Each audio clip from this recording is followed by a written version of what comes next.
ګرانو کتونکو په لار روانم کمپاین هم کو دا یو معذوره چې کوم دی نو دا را سره میلاو شو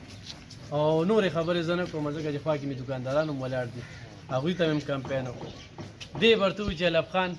څوک دی څه را سره کړي دي داسې یو ټیم و چې یک تنخوا او ماله به ته راته ورته ووایه بالکل مالې ټول علاج علب خان شرپو کړی دي چې څونه پیسې او دغه لګېدلې دي علب خان شرپو را پېښ شي دا ووټ چې کرین له داخل کې ورکړي ښه به ني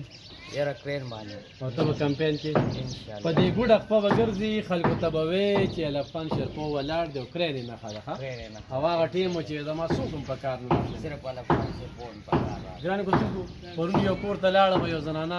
وي مونږ ځای ته راشه نو کور ته ننوتم هلته مې ویډیو کوله وي ما له یې دوه لوریانې واده کړي دي نو ډېر زیات خوشحاله شوم پرون په ماجوکي کې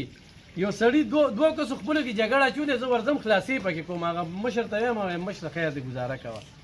نه وي زه تا پېژنم ما څنګه پېژنې وي زه پالج وخلم وي دا دواړه خپې مې دغه وي او وي نن دا روغ رامټ چې یم ستا په وجه وي ته مې وسیله شوې الله دې دل هم صحت ورکړي نو چارسدوالو ته وایم چې ټوپک وله غټو غټو ګاډو له دغه لوی لوی اجرو له وټ مو ورکوې غریب روډ له یې ورکړې چې تاسو سره په لارو کوڅو کې ګرځي او تاسو د ګریوانو رانیولی شئ تپوس ترې کولی شئ نو انشاءالله مایوسه کوم به هم نه او مسلې زما نه زیاتې چاته نه دي معلومې چې مسلې هم حل کړم دلته وګوره دا نالۍ دا ګندونه چې ګورم دلته کې چې سیلابونه راشي نو اوبه چې لږ باران وشي نو په دې دوکانونو کې دا دوکانونه نه وي دا ټول سیلاب ځپلې خلک دي دوی ته دومره نقصانونه شوي دي انشاءالله ملګرتیا مو کې مایوسه کوم به هم نه